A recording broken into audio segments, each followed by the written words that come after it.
আসসালামু আলাইকুম। Welcome back ClouDolus YouTube চ্যানেলে আপনাদের সবাইকে। আজকে যে মডিউল 3 যে টপিকটা নিয়ে আলোচনা করব সেটা হচ্ছে যে Amazon মেশিন ইমেজ, যেটি কিনা আমিজ হিসেবে আমরা জানি। সো Amazon এর ক্লাউডের AWS ক্লাউডের যে মেশিন ইমেজ রয়েছে ডিফল্টলি সেই ইমেজ নিয়ে আমরা ওভারঅল কথা বলব। মেশিন আমিজটা কি এবং কিভাবে ক্রিয়েট করা হয়, কিভাবে কাজ করে। সো চলুন শুরু করি। সো আজকে হচ্ছে যে ফার্স্টে Amazon মেশিন ইমেজ এর হচ্ছে এলাবোরেশন এন্ড হচ্ছে শর্ট ফর্ম হচ্ছে যে AMIs, যেটা কিনা আমি হিসেবে জানি। An Amazon machine image is a pre-configured virtual machine image which includes the necessary information to launch an instance virtual server in the AWS cloud.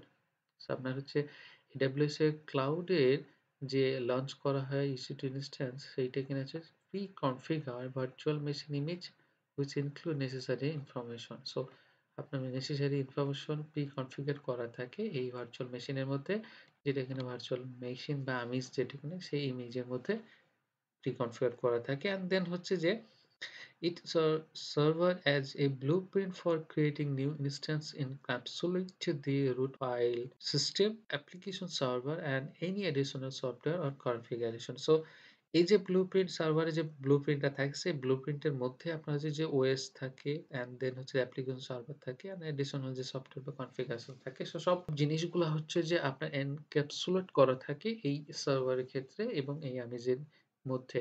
So এই আমিজের মধ্যে যে প্রি-কনফিগার করা থাকে, সাথে, সাথে যে ভার্চুয়াল সার্ভারে যে এসেনশিয়াল যে সফটওয়্যার অ্যাপ্লিকেশন আদার্স যে অপশন কনফিগারেশন থাকে সেটা সম্পূর্ণ প্রি-কনফিগার থাকে এবং রেডি থাকে এবং আপনি জাস্ট এই এমএস থেকে লঞ্চ করলেই আপনার হচ্ছে যে EC2 ইনস্ট্যান্স লঞ্চ হয়ে যাবে উইথ সার্ভারের essential configuration and others things.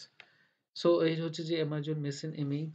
দেন হচ্ছে যে কি কম্পোনেন্টস রয়েছে যেটা কিনা হচ্ছে যে root volume. The root volume contain the operating systems and essential software required to run an instance. So আপনার যে EC2 ইনস্ট্যান্স রান করার জন্য যে এসেনশিয়াল যে সফটওয়্যার থাকে রিকোয়ারমেন্ট থাকে এবং ওএস সিস্টেম যেটা কিনা অপারেটিং সিস্টেম থাকে সেইটা হচ্ছে যে আপনার কন্টেইন করা থাকে এই রুট ভলিউমে, যেটা EC2 ইনস্ট্যান্সে স্টোর বলা হয়।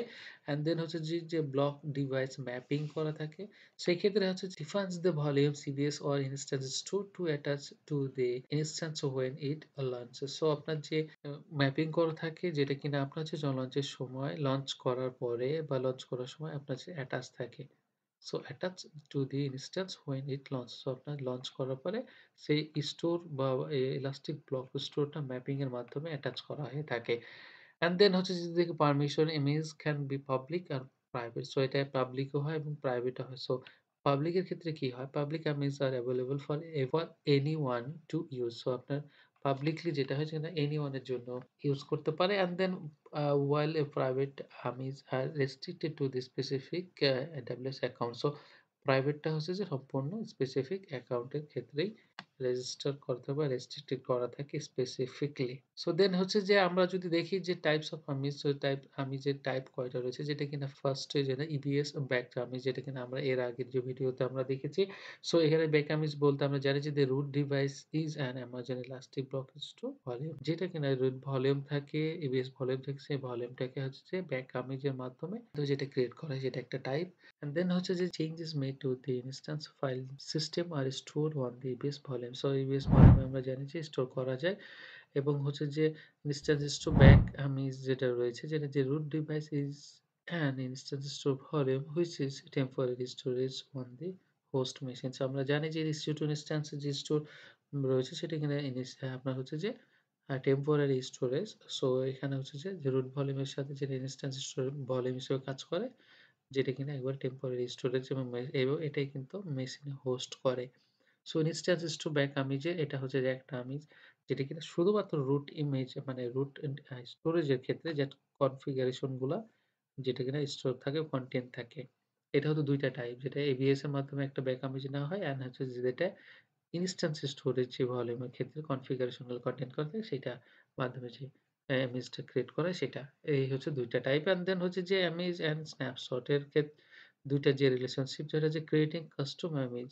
So user can create custom images from their running instances allowing for their replication of a specific configuration. আমরা জানি যে স্পেসিফিক কনফিগারেশন এর উপর বেস করে রেপ্লিকেশন তৈরি করা হয়, যেটা এখানে অ্যালাউ করে and then user can create custom images. আপনার হচ্ছে যে ইউজার আপনার কাস্টম ইমেজ ক্রিয়েট করতে পারে।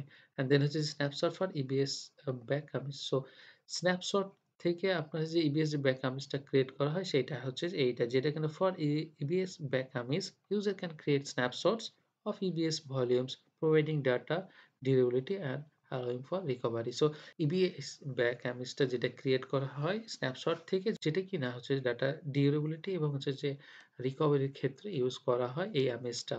সো হচ্ছে যে স্ন্যাপশট এবং আমেজের এই কম্বিনেশন অ্যান্ড দেন হচ্ছে যে ইউজ কেস, সেক্ষেত্রে আপনার অ্যাপ্লিকেশন ডিপ্লয়মেন্টের ক্ষেত্রে আমরা যেমন EC2 ইনস্ট্যান্স লঞ্চ করি সেইটা অ্যাপ্লিকেশন বা ইনবিল্ট হয়তো কনফিগারেশন বা ডাটা ইউজার ডাটা দিয়ে থাকে যে ইনস্ট্যান্স বা ইমপ্যাক্ট করা থাকে, ক্যাপসুলেট করা থাকে, সেইটাকে হচ্ছে যে আপনার ডিপ্লয়মেন্ট ক্ষেত্রে সে অ্যাপ্লিকেশন আপনি এনক্যাপসুলেট করে ডিপ্লয়মেন্ট করতে পারেন। অ্যান্ড দেন হচ্ছে যে স্কেলিং এর ক্ষেত্রে আপনার হচ্ছে যে অটো স্কেলিং এর ক্ষেত্রে আপনার আপনার রিকোয়ারমেন্ট অনুযায়ী ওয়ার্কলোড এবং অ্যাপ্লিকেশন উপর বেস করে আপনার রিকোয়ারমেন্ট গুলো কনফিগারেশন গুলো সেটআপ করা থাকে। সেক্ষেত্রে স্কেলিং এর ক্ষেত্রে এটা ইউজ করা হয়। দেন হচ্ছে যে backup and recovery. So definitely বলা যায় যেখানে স্ন্যাপশটের মাধ্যমে যে বেস যে ব্যাক ইমেজটা ক্রিয়েট করা হয় সেটা হচ্ছে যে ব্যাকআপ এবং রিকভারির ক্ষেত্রে ইউজ করা হয়। সো ওই হচ্ছে যে ওভারঅল থিওরিটিক্যাল এন্ড দেন যদি দেখে নিই আমরা যে কিভাবে কাজ করে থাকে বা ক্রিয়েট করা হয়। So after you are creating a register an image you can use it launch new instance. So আপনি নিউ ইনস্ট্যান্স এর জন্য লঞ্চ করার ক্ষেত্রে আপনি এটা ইউজ করতে পারবেন। You can copy an image within the same AWS region or to be different AWS regions. So আপনি কপি করতে পারবেন ইমেজকে এবং হচ্ছে যে সেম রিজনের মধ্যে আপনি রাখতে পারবেন অ্যাভেইলেবিলিটি এবং হচ্ছে যে ডিফারেন্ট যে রিজন আছে সেটাতে আপনি শেয়ার করতে পারবেন কপি করার মাধ্যমে। when you no longer require an image you can ডিরেজিস্টার it. So আপনার প্রয়োজন হবে না তখন আপনি এটাকে ডিরেজিস্টার করতে পারবেন। সো এটা হচ্ছে যে থিওরিটিক্যালি। দেন হচ্ছে আমরা দেখি যে গ্রাফিক্যালি যে ক্রিয়েট আমরা স্ন্যাপশট থেকে ইবিএস দেখেন টেমপ্লেট হিসেবে এটা থাকে সিস্টেম ব্যাক। সো এটা হচ্ছে যে ইবিএস স্ন্যাপশট অথবা আপনি যদি টেমপ্লেট রেখে থাকেন সেখান থেকে আপনি নিতে পারবেন। সে ফার্স্টে ক্রিয়েট করা হয়। দেন হচ্ছে যে আপনার ব্যবহার করার ক্ষেত্রে রেজিস্টার করা হয় অ্যামিজের যে ড্যাশবোর্ডটা রয়েছে সেখানে। সো এখানে আপনি যদি প্রয়োজন না থাকে আপনি ডিরেজিস্টার করে ফেললে আপনি হচ্ছে যেটা ডিলিট হয়ে যাবে। সো এই এমএস থেকে দেখেন লঞ্চ করে আপনি ইনস্ট্যান্স ক্রিয়েট করতে পারেন, ইনস্ট্যান্স লঞ্চ করতে পারবেন, ইনস্ট্যান্সে নিউ লঞ্চ করতে পারবেন। সো এইটা ইনস্ট্যান্স লঞ্চ করা যায়। অ্যান্ড দেন হচ্ছে কপি করে আপনি ডিফারেন্ট রিজিওনে বা ডিফারেন্ট রিজিওনে আপনি শেয়ার করতে পারবেন। সো এই হচ্ছে যে ওভারঅল আপনার হচ্ছে যে অ্যামাজন মেশিন ইমেজের ওভারভিউ। সো এইখানে আমরা দেখলাম যে মেশিন ইমেজ কি, কিভাবে ক্রিয়েট করে, কিভাবে কাজ করে এবং স্ন্যাপশটের রিলেশনশিপ অ্যান্ড হচ্ছে ইউজ কেস অ্যান্ড ওয়ার্ক ভিউটা আমরা দেখে নিলাম যে কিভাবে কাজ করে। সো এই হচ্ছে যে ওভারভিউ ইমেজের। সো এখানে যদি কারো কোনো কোয়েশ্চেন থাকে বা জানানোর থাকে ডেফিনিটলি আপনারা হচ্ছে কমেন্ট সেকশনে জানাবেন। সো কথা হচ্ছে নেক্সট ভিডিওতে। ততক্ষণ পর্যন্ত ভালো থাকেন। আল্লাহ হাফেজ। আসসালামু আলাইকুম।